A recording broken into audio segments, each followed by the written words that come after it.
दोस्तों, YouTube channel Gyandeep Gurukul में आपका बहुत बहुत स्वागत है। आज हम पढ़ाने जा रहे हैं हिंदी व्याकरण में उपसर्ग और प्रत्यय। जैसा कि उपसर्ग जो है किसी शब्द के पहले जोड़ा जाता है और प्रत्यय जो शब्द के बाद में जोड़ा जाता है। तो चलिए पढ़ते हैं। उपसर्ग कहते किसे हैं? उपसर्ग उपसर्ग उस शब्दांश को कहते हैं जो किसी शब्द के पहले जुड़कर शब्द का अन्य विशेष अर्थ प्रकट करता है, उसे उपसर्ग कहते हैं। जैसे एक शब्द है हार। हार शब्द के पहले प्र उपसर्ग लगा देने से नया शब्द बनता है प्रहार, जिसका नया अर्थ होता है मारना। जैसे कि हार शब्द में प्र उपसर्ग लगाने से नया शब्द बन गया प्रहार, जिसका नया अर्थ हुआ मारना। आपसे एग्जाम में पूछेगा प्रहार में कौन सा उपसर्ग है, तो इसमें प्र उपसर्ग है। हिंदी भाषा में प्रयुक्त होने वाले उपसर्ग मुख्यतः 3 भाग में विभक्त किए जा सकते हैं।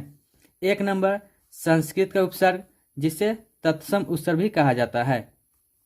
2 नंबर हिंदी के उपसर्ग, जिसे तद्भव उपसर्ग भी कहा जाता है। अरबी या फारसी या अंग्रेजी के उपसर्ग, जिसे आगत उपसर्ग भी कहा जाता है। अब हम देखेंगे संस्कृत के उपसर्ग, जो 22 होते हैं। ये उपसर्ग है अति, ये उपसर्ग है जिसका अर्थ होता है अधिक या सीमा से परे। जैसे अतिरिक्त, अतिवृद्धि, अतिक्रमण, अत्याचार। जैसे अत्याचार, अत्याचार में कौन सा उपसर्ग है? तो अति प्लस आचार, अत्याचार में हो गया अति उपसर्ग। उसी तरह अत्यंत, अत्यंत अति प्लस अंत, अत्यंत में भी कौन सा उपसर्ग हो जाएगा? अति। अतियुक्ति, इस समय अति उपसर्ग है। अब मान लीजिए आपको एग्जाम को अगर आसान बनाना हो तो आपसे पूछेगा अतिरिक्त में कौन सा उपसर्ग है, तो आप बता दीजिएगा अति। अब इसी को एग्जाम को हार्ड बनाना हो तो आपसे पूछेगा अत्याचार। अत्याचार में कौन सा उपसर्ग है? तो इसमें भी अति उपसर्ग है। चलिए अब देखते हैं अधि। अधि जिसका अर्थ होता है अधिक, ऊपर या श्रेष्ठ। जैसे कि अधिकार, अधिराज, अधिकृत, इस समय अधि उपसर्ग है। उसी तरह अध्यक्ष, अध्यक्ष में कौन सा उपसर्ग है? तो अधि। अध्यात्म, अध्यवसाय में समय अधि उपसर्ग है। अब है अनु। अनु जिसका अर्थ होता है छोटा, पीछे, साथ या क्रम। जैसे कि अनुमान, अनुचर, अनुशासन, अनुक्रम, अनुकूल, अनुज, अनुवाद, इस समय अनु उपसर्ग है। अब देखते हैं अप। अप जिसका अर्थ होता है बुरा, अभाव या विपरीत। जैसे कि अपमान, अपमान का अर्थ क्या होता है? बुरा। अपशब्द, अपहरण, अपराध, अपकीर्ति, जिसकी कीर्ति समाप्त हो रही है। अपवाद यानी अलगाव को दिखाता है, तो इस समय है अप उपसर्ग है। अब है अभि, जिसका अर्थ होता है सामने, अधिक, अच्छा। जैसे कि अभिमान, अभिलाषा, अभिदान, अभिभावक, इस समय अभि उपसर्ग है। जिससे मान लीजिए अभ्यास, अभ्यास से पूछे कौन सा उपसर्ग है, तो इसमें भी अभि उपसर्ग है। अभ्युदय, अभ्यागत, इस समय अभि उपसर्ग है। अब देखते हैं औ, जिसका अर्थ होता है अनादर, हीन, अभाव या नीचे। जैसे अवगुण, अवमानना, अवनति, अवगत, अवस्था, अवज्ञा, अवशेष, अवमूल्यन, इस समय अ उपसर्ग है। अब है आ उपसर्ग, जिसका अर्थ होता है तक, और या विपरीत। जैसे कि आरक्त, आगमन, आजीवन, आजन्म, आचरण, आक्रोश, आकांक्षा, इस समय आ उपसर्ग है। आगे देखते हैं उत या उद, जिसका अर्थ होता है ऊपर, उन्नति या श्रेष्ठ। जैसे उत्कर्ष, उत्कर्ष में कौन उपसर्ग हो जाएगा? तो उत हो जाएगा। उत्तम में उत, उत्पन्न में उत, उत्संग में उत, उन्नति, उन्नति में उत। अब देखिए उद्योग, उद्योग में कौन सा उपसर्ग हो जाएगा? उद, उद्भव, उद, उद्गम, उद, उद्देश्य, उद। उल्लेख, उल्लेख में कौन सा उपसर्ग रहेगा? तो इसका संधि विषय तुरिएगा उत प्लस लेख, इसमें हो जाएगा उत। उज्ज्वल, इसमें भी उत हो जाएगा। अब नेक्स्ट अगला है उप, जिसका अर्थ होता है निकट, छोटा या समीप। जैसे उपहार, उपयुक्त, उपद्रव, उपस्थिति, उपासना, उपयोग, उपवेद, उपमंत्री। इस समय उप उपसर्ग है। अगला देखते हैं दुह, दूर या दुष, जैसे जिसका अर्थ होता है बुरा, दुष्ट, कठिन। जैसे कि दुर्दशा, दुर्दशा में कौन सा उपसर्ग रहेगा? दुर। दुर्व्यवस्था, दुर्व्यवस्था, इसमें दुर। दुर्मुख, दुर। दुर्लभ, दुर। दुर्गम, दुर। दुर्गुण, दुर। दुर्जन में दुर उपसर्ग है। दुर्भाग्य, दुर।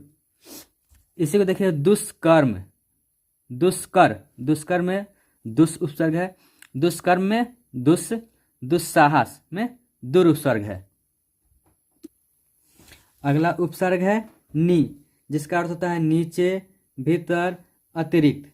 जैसे कि निवास, निवेदन, निकट, निबंध, निपात, निरूपण, निवारण, निदान। इस समय नी उपसर्ग है। अगला होता है नि, नि मतलब निस या निर। जैसे कि निस, जिसका अर्थ होता है भीतर, नीचे, निषेध या बाहर। जैसे कि निश्चल, निश्चल में कौन सा उपसर्ग है? तो निस। निष्फलक, निस, निस्संदेह, निस। निर्देश, इसमें भी निस है। निर्दय, निस। निर्भय, निस। निर्दोष, निस। निरपेक्ष, इस निरपेक्ष, इस समय निस उपसर्ग है। आगे है निर, जिसका अर्थ वही होता है भीतर, नीचे, निषेध या बाहर। जैसे निरपराध, इसमें निर उपसर्ग है। निर्जल, निर। निर्जीव, इसमें भी निर उपसर्ग है। अगला उपसर्ग है परा, जिसका अर्थ होता है पीछे, उल्टा या विपरीत। जैसे कि पराजय, पराक्रम, पराभाव, परगत, परामर्श, प्राकृत, पराभूत। इस समय पर उपसर्ग है। अब देखते हैं परि, जिसका अर्थ होता है चारों ओर या आसपास। जैसे परिचय, परिणाम, परिसर, परिधि, परिक्रमा, परिमाण, परीक्षा। इस समय परि उपसर्ग है। आगे देखते हैं प्र, जिसका अर्थ होता है अधिक, आगे, ऊपर। जैसे कि प्रकाश, प्रचार, प्रलय, प्रणाम, प्रमाण, प्रकार, प्रभु, प्रबल, प्रदान, प्रसंग। इस समय प्र उपसर्ग है। नेक्स्ट उपसर्ग है प्रति, जिसका अर्थ होता है उल्टा, विरोध या प्रत्येक। जैसे पूछ देगा प्रतिदिन, प्रत्येक। प्रत्येक में कौन सा उपसर्ग है? तो प्रति उपसर्ग है। प्रत्येक, प्रति धन एक, प्रत्येक। इसमें प्रति, प्रतिफल, प्रत्यक्ष, इसमें प्रति, प्रतिमूर्ति, प्रतिकार, प्रतिकूल। इस समय प्रति उपसर्ग है। नेक्स्ट है वि, ये विशेष, हीनता या अभाव, जिसका अर्थ होता है विभाग, विनाश, विकास, विधवा, विश्राम, विशेष, विज्ञान, वियोग, विरह। इस समय वि उपसर्ग है। देखिए नेक्स्ट इम्पोर्टेंट व्यर्थ, व्यर्थ, जिस इसमें कौन सा उपसर्ग है? इसमें होता है वि उपसर्ग है। नेक्स्ट है सम या सन, जिसका अर्थ होता है सुंदर, सहज, पूर्ण। जैसे कि संस्कार, संस्कार में क्या रहा है? सन। संसार, सन। संग्रह, सन। संतृप्त, सन। संन्यास, सन। संरक्षण, सन। संगम, सन। यही में देखेंगे संवाद, म, सम। संपर्क में सम उपसर्ग है। सम्मुख, सम। संभोग, सम। सम्मेलन, सम। इस समय सम उपसर्ग है।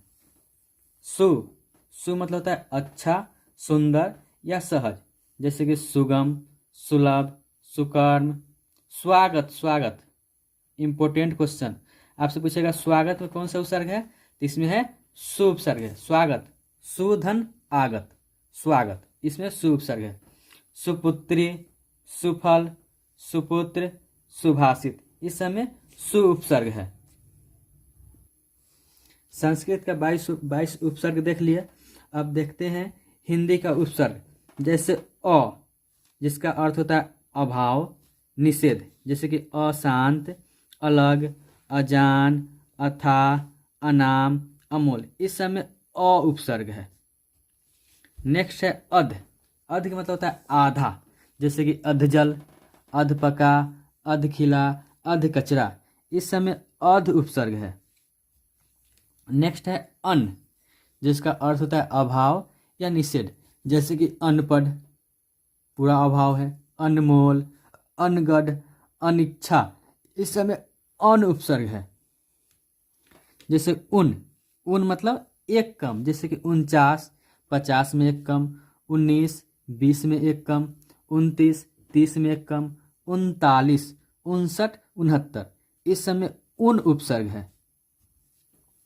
होता है औ या औ, जिसका अर्थ होता है हीनता या नहीं, जैसे कि अवगुण, अवघट, अवघर, अवगुण, इस समय औ उपसर्ग है।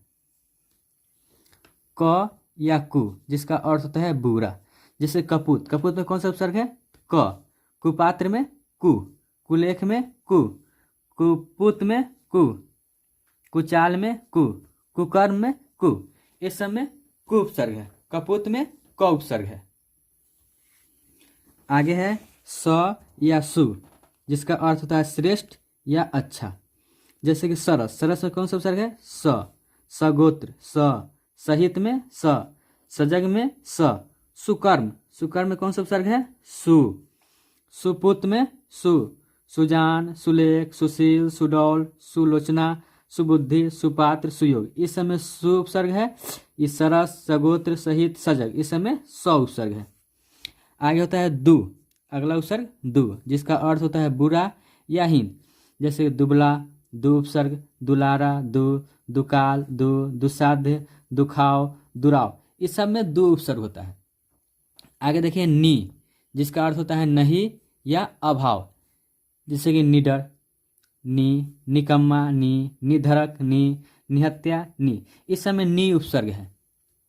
अब है बिन। बिन का अर्थ होता है अभाव, जैसे कि बिन ब्याह, बिन ब्याह के, बिन देखा, बिना देखे, बिन जाने, बिना जाने, बिन खाए, बिना खाए, बिन बाप, बिना बाप के, इस समय बिन उपसर्ग है। आगे देखिए भर। भर उपसर्ग है, जिसका अर्थ होता है पूरा, जैसे कि भरपूर, भरपेट, इस समय भर उपसर्ग है। एक और है हिंदी का उपसर्ग पर, जिसका अर्थ होता है अधिक या विशेष, जैसे परदादा, परलोक, इस समय पर उपसर्ग है। हिंदी का उपसर्ग पढ़ लिए। अब देखेंगे अरबी का उपसर्ग।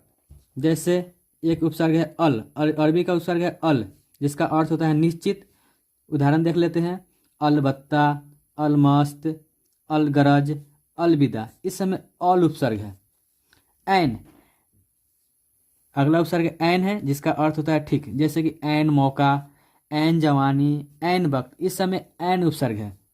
नेक्स्ट गैर, जिसका अर्थ होता है विरोध या निषेध, जैसे गैर कानूनी, गैर सरकारी, गैर हाजिरी, गैर मुल्क, गैर मिजाज, इस समय गैर उपसर्ग है। आगे देखिए फी, जिसका अर्थ होता है प्रत्येक, जैसे फी मर्द, फीसदी, फिलहाल, इस समय फी उपसर्ग है।